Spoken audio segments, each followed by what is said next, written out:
My name is Fong Chua, and I'm the Vice-Chancellor students. And we are, first of all, going to give you a tremendously warm welcome from an Indigenous dance group called Descendants. And they will be coming to perform now. Thank you.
Good evening, ladies and gentlemen. We are Descendants, Aboriginal and Torres Strait Islander Dance Company, and tonight we are here to share with you all a little of what we call in our language Yilal and Warama.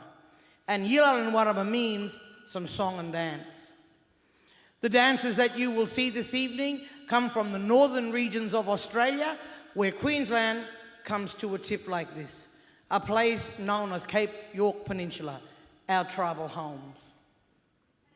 The first dance that we just shared is one that we call Jalama, and Jalama simply means welcome. So, we welcome the spirits of your ancestors and the spirits of our ancestors into our cultural circle here this evening. Ye. The next song and dance we want to share tells the story of probably Australia's most famous animal. You know him as the kangaroo, we know him as Ugadanji, and a very sacred, very important animal to our people.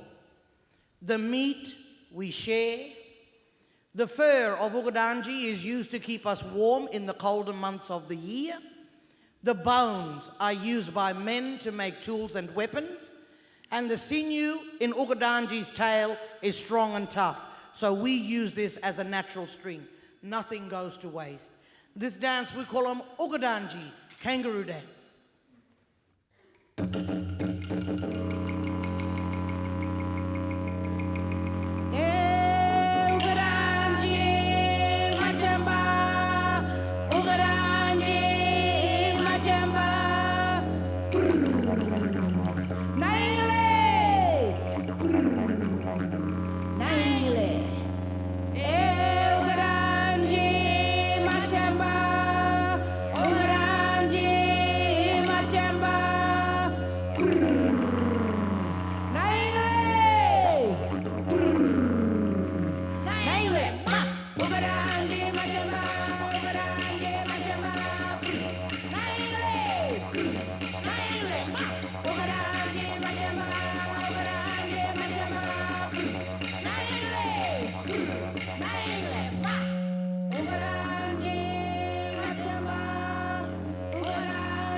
Thank you very much. Trust me, ladies and gentlemen, not an easy thing to do, to act like a kangaroo.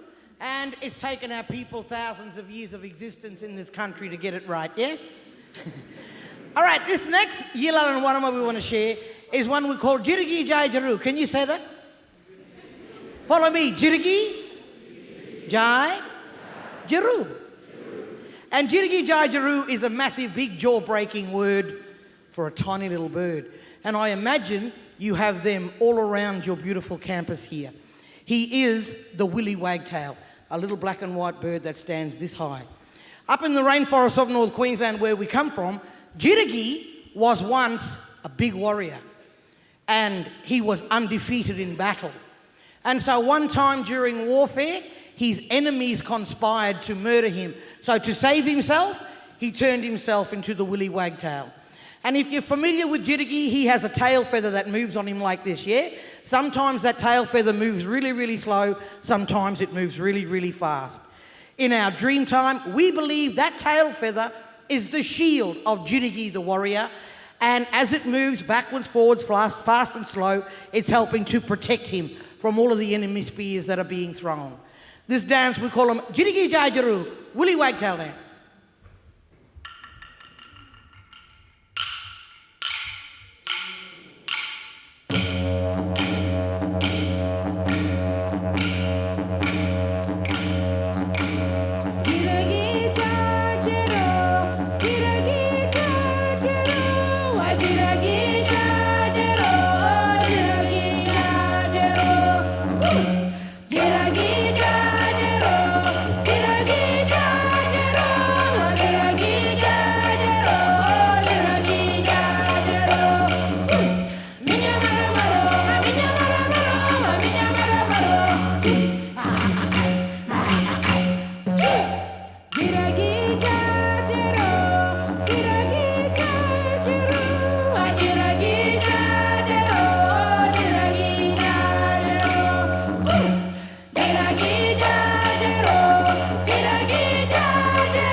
Thank you. Are you enjoying our performance here so far?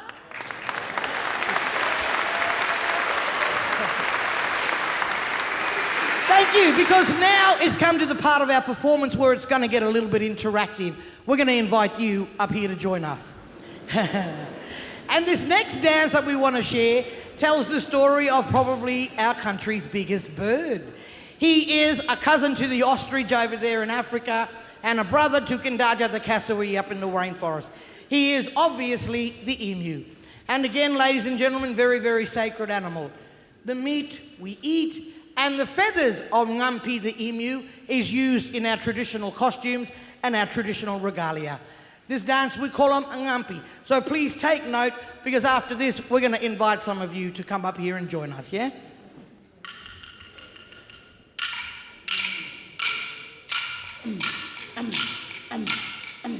Taragano tara mani mani ma taragano tara mani mani maragamo tara mani mani ma tara taragano tara mani mani ma taragano tara mani mani maragamo tara mani mani ma tara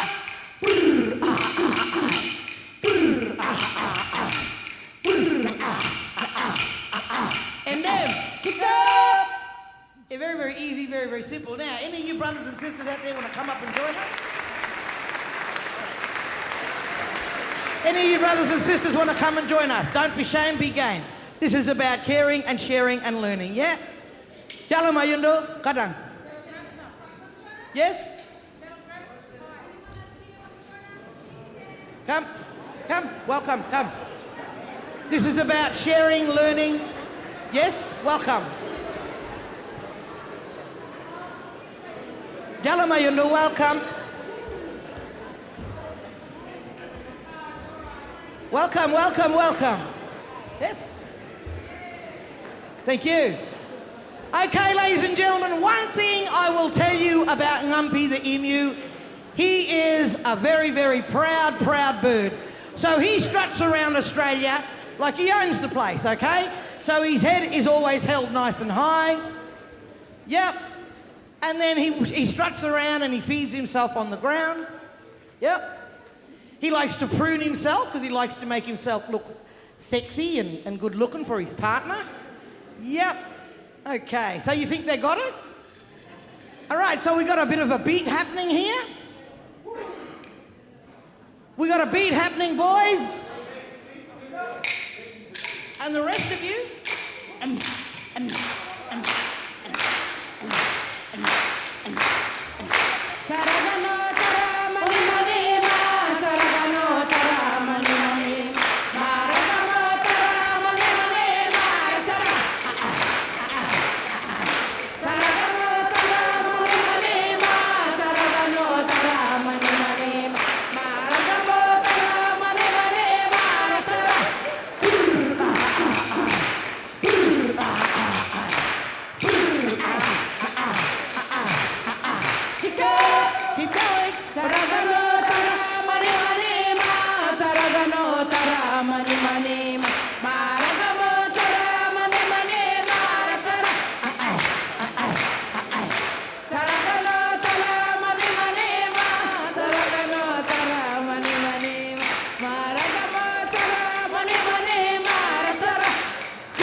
Thank you very much to those brave ladies and gentlemen, boys and girls, for coming up and joining us.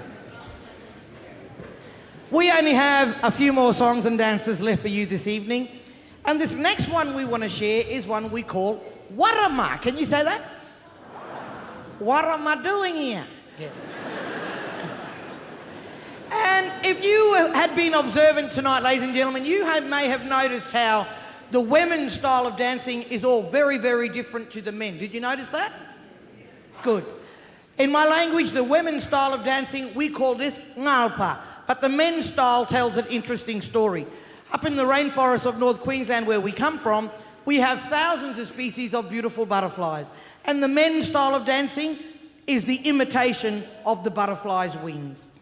This dance, Warama, showcases all the different styles of women's dancing and all the different styles of the men's dancing. And Warama, basically in our language, means to get down and boogie.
Thank you very much, everyone.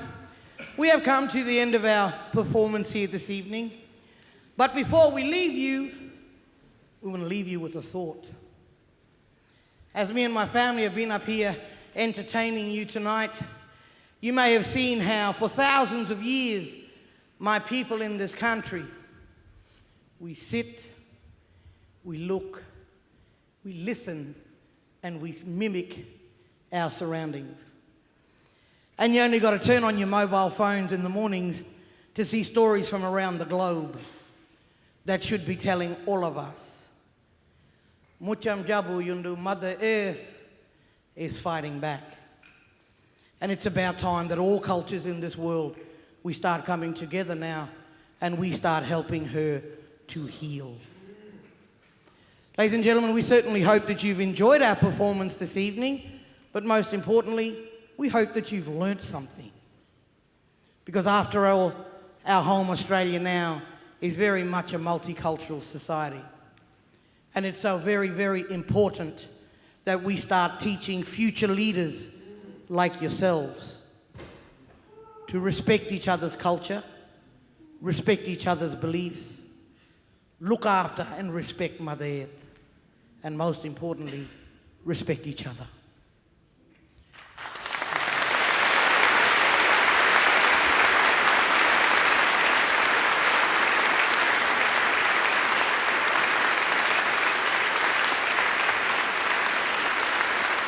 Thank you. We're going to give you our final blessing this evening. May your stay within our country be a safe one. Good night and God bless to you all.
Thank you very much, descendants.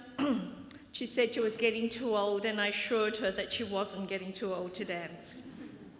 As I said earlier, I'm the Pro Vice-Chancellor students, and my role here is to help look after the students. And we manage a whole range of services that we will hope will give you support and assist you in your endeavors at the university. First of all, I'd like to start tonight with an acknowledgement to country. I would like to acknowledge the Bidjadal people, who are the traditional custodians of the land here. I would also like to pay my respects to the elders, both past and present, and extend that respect to other Aboriginal and Torres Strait Islanders who are present here today. Ladies and gentlemen, it gives me great pleasure to introduce our Vice-Chancellor and President, Professor Ian Jacobs.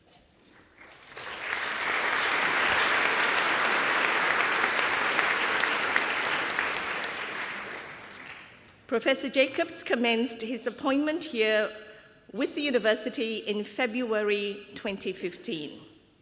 He came to Australia from the United Kingdom, where he has a distinguished career as a leading researcher in the area of women's health and cancer, and in university leadership. Just immediately prior to joining UNSW, he was Vice President and Dean at the University of Manchester and Director of the Manchester Academic Health Science Centre, a partnership linking the university with 6 healthcare organisations involving over 36,000 staff. He was previously at University College London, UCL, where he created and led the Institute for Women's Health, and was Research Director of UCL Partners and Dean of the Faculty of Biomedical Sciences. Professor Jacobs qualified at Cambridge University and the Middlesex Hospital, obtained accreditation in obstetrics and gynecology, working at the Royal London Hospital and Rosie Maternity Hospital in Cambridge. And he also obtained specialist accreditation as a surgical gynecological oncologist at Barts and the Royal Marsden Hospitals.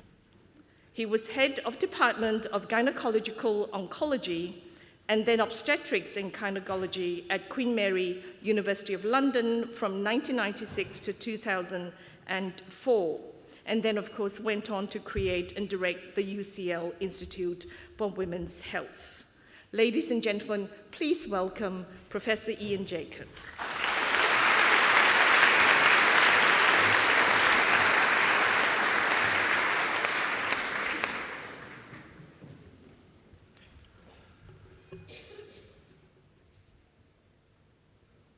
Ladies and gentlemen, students, a warm welcome to all of you to this fantastic occasion. What a great atmosphere there is in this hall. I find myself in the difficult situation of following on from that fantastic dancing. I promise you I'm not going to break out into dance or song, but I do have a few words to say to you. I want to welcome our new students, your parents, families, your supporters, and I suspect some alumni of UNSW. Having heard that introduction from Fong, you may wonder, what's this guy doing here? Well, I suspect I'm here because, like you, this is an incredible university. It's a massive privilege to be here, and it's an exciting city and place to work in. Students, it's a massive pleasure and a particular pleasure for me to be giving this welcome because, like you, I'm new to UNSW Australia. You are the very first students that I've welcomed since starting my post as President and Vice-Chancellor of this great university just 3 weeks ago. And like you, I'm finding my way around our superb campus, enjoying the buzz of meeting new people, hearing their ideas and joining a truly outstanding community of students, scholars and professional support staff from across the globe. I want to begin by congratulating you all on all that you've achieved to enable you to sit here in this hall today. You'll be only too aware of the hard work needed to secure a place at UNSW, and you'll have some idea of the incredibly high entry requirements and admission standards you've succeeded in satisfying. Securing a place at this university has laid a superb foundation for your future life and career. It opens the door to study at the highest level, to meeting talented people from many, many backgrounds, to new ideas and activities, to exciting career opportunities, and of course, to having fun. I hope you'll take advantage of all of them.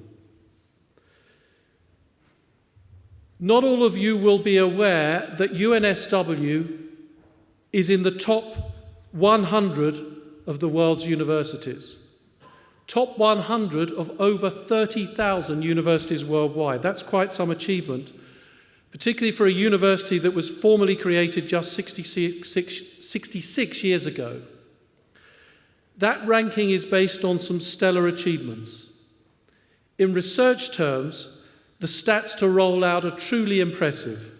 In 2014, UNSW was first in Australia for competitive research funding from the Australian Research Council, first for industry-linked research grants, and first for the volume of research publications. Our success in research is built upon equally outstanding teaching and education across the full spectrum of topics from arts, social sciences, built environment and design, through business and law, to engineering, science and medicine.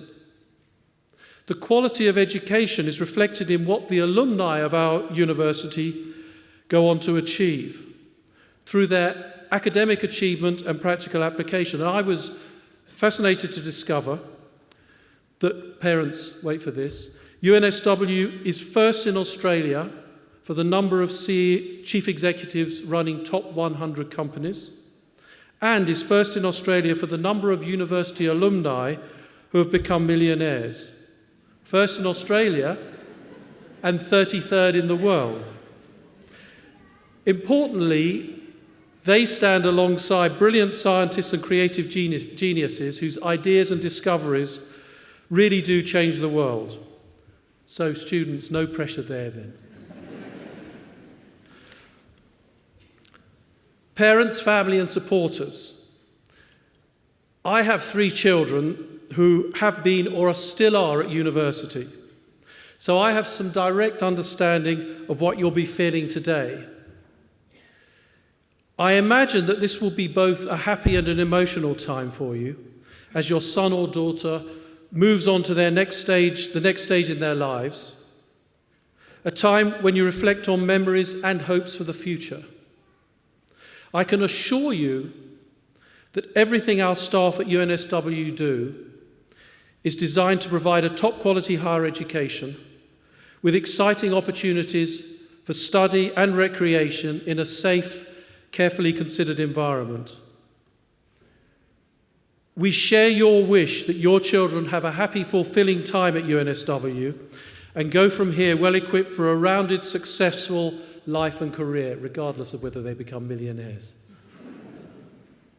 As students, you will, I suspect, rarely reflect on the history of your university. I never did. But on an occasion like this, it does demand a bit of history and perspective. Our roots go back to the formation of the Sydney Mechanics School of the Arts in 1833, which led to the formation of Sydney Technical College in 1878 and eventually university status in 1949. I think that legacy is worth reflecting on as important for several reasons. First, because although UNSW achieved fame as a university for science and technology, it always had its roots in that Sydney Mechanics School for the Arts. So it has its roots in art and design, and we're now a fully rounded, broad-based, comprehensive university. Second, because the story of UNSW is one of pride in making higher education available to large numbers of students who would not otherwise have that opportunity. And third, because building the university to where it is now required a vibrancy, youthful energy, and innovative way of thinking to break the mould. It's clear to me from my short time here that our staff and students take pride in the fact that although UNSW is now a mature university, almost part of the Sydney establishment, our ethos and approach remains youthful, dynamic and innovative, and that's captured by our motto, never stand still. Mentioning the ethos of our university leads me to consider the broader role of the university. What are universities for? And what do the great universities of the world contribute to individuals and society? That's particularly important when Australia is embroiled in a challenging debate about the future of higher education funding and tuition fees, an issue which I know will be very much on your minds. The great universities of the world are fundamentally places for nurturing the emergence, development and testing of new ideas and discoveries, which then have the power to transform society and bring benefits for the way people live worldwide. Because of the outstanding people and knowledge universities like UNSW assemble, the process of educating and training talented undergraduates and postgraduates is inextricably linked to their ideas and discovery role. Several things follow from this. First, that our great universities are both a public good in producing outputs that have a positive benefit for humankind, as well as a private benefit to individual students. Funding for our university should reflect that balance between the dual public and private benefit. Second, that universities have a responsibility to society to contribute through practical application of the ideas and discoveries they produce, and that's reflected well in the UNSW coat of arms, which means knowledge by hand and mind. This is a very practical, applied university. My hope is that as this country develops in response to global economic change, Australian society broadly and government will understand the key role investment in our universities can play in social progress, economic development and prosperity for all.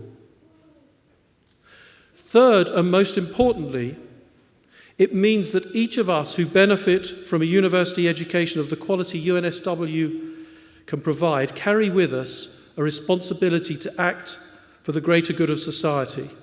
That's part of the vision, mission and ethos of this university. Our top-level strategic priorities include, of course, academic excellence through teaching and research, but they also include social engagement and global impact. Social engagement through a commitment to equality of opportunity, to acting as a forum for debate and policy formulation on the grand challenges facing humanity, and to transforming our ideas into action which bring economic benefit and prosperity. Global impact through international education, and you may know that we are in the top 5 universities worldwide for international education, through partnership across the globe, and through our work in less prosperous countries in the developing world. I'm coming towards the end of what I want to say. I really will end soon. I want to finish by just reflecting on what advice I can give you at this momentous time in your lives. I'm not going to try and give you any technical advice on your subjects. You'll get plenty of that. And I don't need to tell you to work hard. You wouldn't be here if you weren't good at that. But I do have 3 thoughts based on my time as a student, my experience as a parent, and my years at some of the world's great universities. My first thought is to engage. Engage in this opportunity. Make a conscious effort from today to proactively take part in some of the activities UNSW provides. Don't sit back, be open to meeting new people and doing new things. The more you put in, the more you'll get out of being part of this vibrant, exciting community. My second thought is about balance. As you go through life and your university career, strive to achieve a sensible and healthy balance in everything you do, between work and fun, family and friends, and in every aspect of the way you organize your lives. And finally, I'm nearly there. I promise this is my last point. There's one thought that I'd like every UNSW student to carry with them through their lives and careers. So if you've fallen asleep, and I realise that listening to some old bloke tell you what to do isn't very enticing. Believe me, I've been on the other end of that. So if you've lost attention, just bear with me now for one moment. My third thought is about privilege and the responsibility that privilege brings. The students here are all incredibly privileged to be here with the opportunity of a UNSW degree and experience. I realise that you've all worked hard to get here, and some of you have come from very challenging backgrounds. But now that you're here, you are more privileged than 99% of people who live or have lived on this planet. And that comes with a responsibility to use the opportunities you have to try and make a difference to the lives of others. It doesn't need to be in a big way, though it can be, but it should be something you carry with you and reflect on occasionally. So every now and then, as you go through your time at UNSW and then your careers, just take time to step back from the hurly-burly of daily life and reflect on how you're using your opportunities to benefit those around you and further afield. Enough of that pontificating. This is essentially an occasion for celebration and excitement. I hope that you enjoy the rest of this event. For our students, the next few days will be a time you never forget, and the next few years at UNSW will shape the rest of your lives. Above all, enjoy it, make lots of new friends, and have fun. Thank you.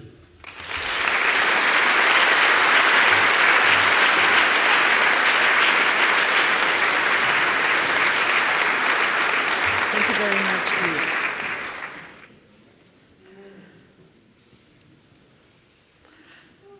Next, we thought you might like to hear from one of our very recent graduates, Dr. Raji Ambikairajah. Raji is an alumni of UNSW, having completed her electrical engineering degree in 2006 and her PhD in 2013. She spent most of her career in the startup and venture capital industry and is currently the Chief Operating Officer of Women in Banking and Finance. Raji also leads the Sydney branch of the global non-profit organization Room to Read, which focuses on providing a quality education to children in Asia and Africa. She is one of 26 Australian women nominated for the 2015 In Style Magazine Awards, acknowledging her work with Room to Read. Since 2014, Raji is also a part of a group of our alumni who are working to grow the innovation and entrepreneurship ecosystem on campus. Please welcome Raji.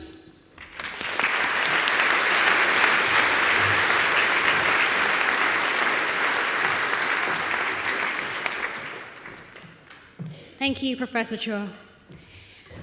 I have a long history with UNSW, and in many ways, coming back to campus today feels a lot like returning home. This university has played a huge role in many milestones of my career, and as you start your journeys here on this campus, I hope that one day you'll be able to look back and say the same thing. Today, I'll share with you aspects of my professional journey. But what I really want to give you is 5 tips on how to make the most of your life at UNSW, and also on how you can set yourself up for success by the time you complete your studies. I did my electrical engineering degree here and graduated in 2006. And by the time I graduated, I knew that I wanted to take the road less traveled. I worked in the venture capital space, specifically in helping to establish 2 startup companies in the audio technology field. Not exactly your typical engineering role, but that brings me to my first tip for you. Understand how you can be entrepreneurial with your degree and your skill set. Take the time to gauge how your capabilities can be useful in other disciplines in addition to your own. When you do this, you give yourself many more career options, but you also give yourself the opportunity to build a unique pathway and to make your mark as a professional. Over the course of my undergraduate degree, one of the best pieces of advice I heard came from UNSW's Chancellor, David Gonski, in one of his presentations. He said that it was important for students to give themselves a global education, and that the best education was one that was broad. This is advice that I have kept very close to me over the last 10 years, and it brings me to my second tip for you today. No matter what degree you are pursuing at UNSW, make the effort to widen your knowledge base. If you're an engineering student, from time to time, wander down to the business school and attend their Meet the CEO events. If you're a science student, go along to one of UNSW's entrepreneurial masterclasses. Explore the campus beyond your horizons. You never know who you might meet or what you might learn, but I can assure you that if you give yourself a broad education, you will open up so many opportunities and doors for yourself. I ended up working full-time with one of those startup companies and helped take that company to beta product launch. In that role, I was the engineer, I was the intellectual property manager, I ran the marketing strategy, I did some business development, and at the time, I remember thinking, I'm an engineer, how could I possibly have the expertise to do all these other roles as well? But in taking on the challenge, I learned a very valuable lesson that has served me well in my career. Make sure that on a regular basis, you step outside your comfort zone. Put yourself in a position where you take on an activity or a role that scares you a little bit. You know, whether you're doing a presentation or whether you're participating in law review or med review or whether you go on exchange. When you take yourself into that uncomfortable space, you give yourself the opportunity to grow personally and professionally. After I finished working with that startup company, I came back to UNSW to pursue my PhD. And I had the opportunity, in conjunction with my PhD research, to pursue some other interests that I had. One interest in particular was in humanitarian work and in philanthropy.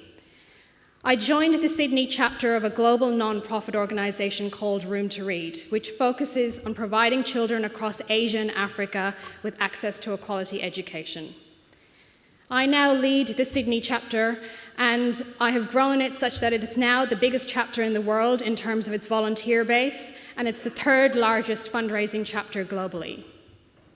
In the last 15 years, Room to Read has educated 8.8 million children, and right now we're opening up one school every 26 hours, one library every 4 hours, and distributing 3 children's books a minute. But my all-time favorite statistic is that since 2011, every year, Room to Read has opened up new libraries at a faster rate than McDonald's can open up new restaurants.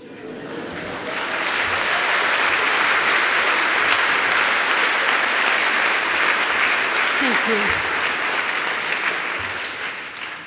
What I didn't realize, though, was that through my involvement with Room to Read, I was developing a whole new set of skills and expertise that were completely separate to my capabilities as an engineer. I learned how to fundraise. I learned how to manage a team of hundreds of people. I traveled around the world and worked with global teams. I learned how to manage people's personalities. All of these skills helped me be a better engineer, but also helped me to be able to scale Room to Read's Sydney chapter so that we can grow our impact every year. You're about to embark on a journey where you're going to be given the opportunity of the best education. My tip to you is to use that education to take action and make change happen. If you have an opinion that you think will make other people's lives better, then put that opinion forward. If you have an idea for a new invention or a business that you think will change how the world works, then pursue that idea. The best gift that you can give is to use your education to pay it forward. My final piece of advice for you today is to actively grow your network at UNSW. Over the past decade, many of my lifelong friendships have been with people that I met on this campus. I have done business over the course of my career with people who came from UNSW. Many of my mentors and advisors have had associations with this university. Remember that over the last 15 years, UNSW has produced more technology entrepreneurs than any other university in Australia. And as the Vice-Chancellor said, UNSW currently has the highest number of CEOs who are running Australia's ASX 100 companies. So you are in really good company as you embark on your journey here today. There's a big difference between being good and being great. There's a big difference between chasing success and chasing significance. If you want access to the best opportunities and networks, if you want to know what it feels like to taste greatness and significance in your personal and professional lives, then welcome to UNSW.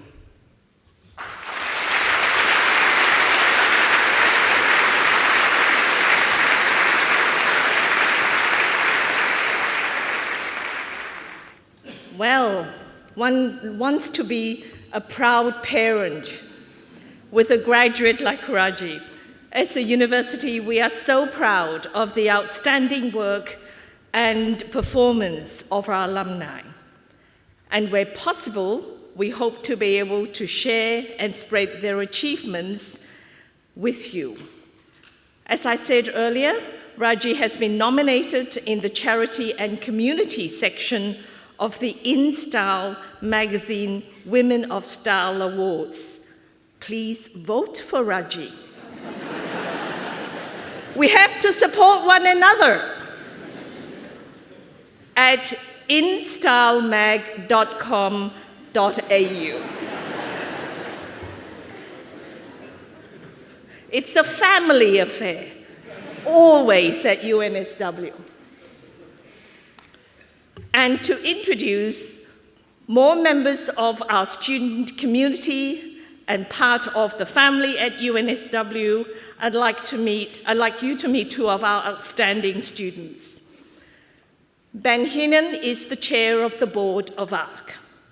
Ben is a fifth-year Commerce and Law student. He currently serves, as I said, as the chair of the board of ARC, our student organization.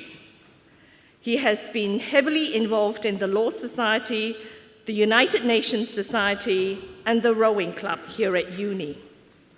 Ben has just come back, of all places, from Paris, where he assures me he has worked very hard on an international mediation competition. Of course, there's also a little bit of fun and red wine and good food along the way, but there it is. Ben was actually thoroughly lost going to 4 of his first classes at UNSW, and remembers very fondly taking some of the excellent yellow shirt tours that are currently also on offer to you, our new students. The other student I'd like you to meet is Nadine Ang. Nadine is the all-week coordinator, and she has worked tirelessly with her team to put on an excellent program during orientation week. Nadine is a fourth-year advanced science student majoring in neuroscience and physiology. She's from the Central Coast, north of Sydney, and has been living on campus for the last 2 years, so you can get the lowdown from her on what it is like to live on campus. She has been a very active volunteer and staff member of ARC for several years. Please welcome Ben and Nadine.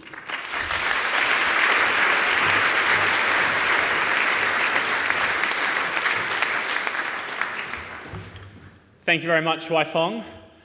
Welcome, everyone, to O Week. It's fantastic to see so many people in here as well as outside during today. Really excited and really keen to experience what the first week out of many weeks at UNSW has to offer. I'm going to take a couple of minutes just to explain to you what ARC at UNSW is, and Nadine's going to give you a bit more information about this week coming O Week. ARC at UNSW is your student organisation. I chair a board of some fantastic students here at UNSW that determine where ARC is going into the future. A lot of our staff are current students or were former students of UNSW, and our main goal here is to ensure that each and every one of the commencing students, as well as the students coming back, have a fantastic student life. Now, what that means is that we focus on things outside of the classroom. We look at the non-academic side of things, when you're outside of lectures and outside of tutorials. They involve a whole lot of these things as well as more, and I'd like to take you through a couple of them to demonstrate what this means for you. Our clubs and societies. I hope that you've seen the hundreds of stalls and even more keen clubs and societies members trying to join you up to over our 300 groups of students that get together and talk, dance, eat, debate, and Quidditch their way through all the ideas and issues which are most important to them and that drive all of them. We have a lot of clubs and societies, what I think is certainly enough to serve each and every one of your interests, but if there isn't one, I personally invite you to start one yourselves to ensure that that exists into the future. We also have some fantastic volunteering programs that allow you to get involved in this community as well as a whole lot of others. They range from being able to coordinate a cookbook or a literary journal, to be able to produce a weekly vlog, to be able to help people maintain their bikes and even take you overseas. They're fantastic opportunities, and all our yellow shirts who coordinate O Week is a stunning example of what those volunteer programs are and can do. We also have events and parties. ARC runs the Roundhouse and the White House, which is our two pubs on campus, both of which are a fantastic place to get a bunch of friends together to have a drink and a pizza before or after class, not during, preferably. And we also represent all of you, all the students on campus, whether it be as an individual or a collective, to the university as a whole or to smaller parts of the university. We're here to have your back when you have issues and come together as a group to make sure that the student voice is heard. So to take advantage of all of these things and more, we're a membership-based organisation, and so you need to sign up to become a member of ARC. In doing that, you can utilise all of these things which I've mentioned, as well as a whole lot of discounts, free stuff, that's always good at uni and O Week, and things range from Boost Juice, Eagle Boys, the Ritz, as well as bowling. You'll also get a membership pack, which has a diary for all our events and parties throughout the year, a fantastic guide on how to make the best use of ARC services, and a highlighter, which will be useful for class. And most importantly, a membership sticker. This will identify you as an ARC member. I think it personally identifies all the cool people around campus. A lot of my friends have been at pains to inform me that I'm not one of those people, but I'd still like to stand behind that fact that it is. Either way, it's an important way for you to ensure that when you come to some of our events, when you sign up for all of the clubs and societies that you want to, this identifies you as an ARC member. For all commencing students who will be new members to ARC, you need to sign up at one of our booths that are around O Week. There's going to be some sign-ups out the front of the auditorium tonight, as well as throughout the week on the main walkway. You'll get your starter kit and your sticker and access to all the amazing things ARC provides. I really think it's your ticket to engaging with the university, as the Vice-Chancellor said earlier.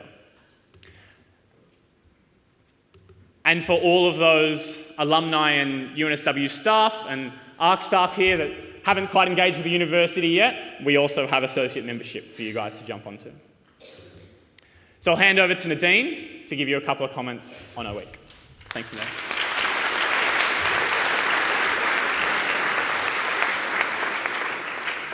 Hi everyone.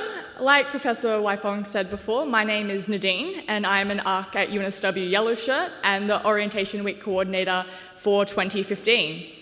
Orientation Week is geared towards orientating you all geographically, academically and socially at UNSW.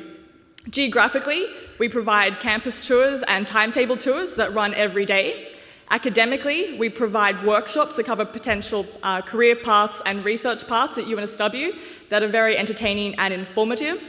And finally, socially, there are a variety of events run by the Yellow Shirts for first years, both during the day and into the evening. To give you an idea of what we run, tonight there is a free screening of The Wedding Ringer in the Quad.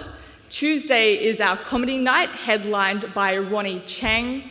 Wednesday is a free gig by the Griswolds, and Thursday, as some of you may have already heard, brings about the all-important must-attend university party in the Roundhouse. There will be parent tours running at 7 p.m. just after this welcome behind Clancy. So I encourage all of you parents and students to attend that. It's very informative. But finally, I'd just like to finish by thanking you all for listening and wishing you all the best time with your studies at UNSW.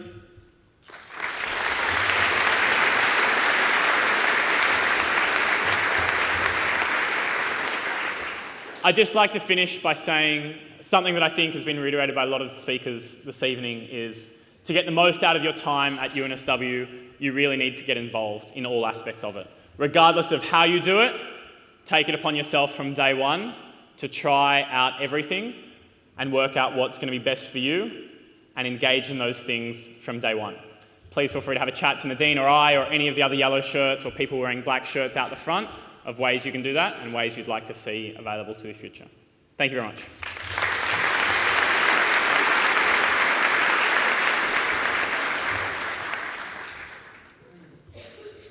I'd just like to quickly run over some of the services that we offer.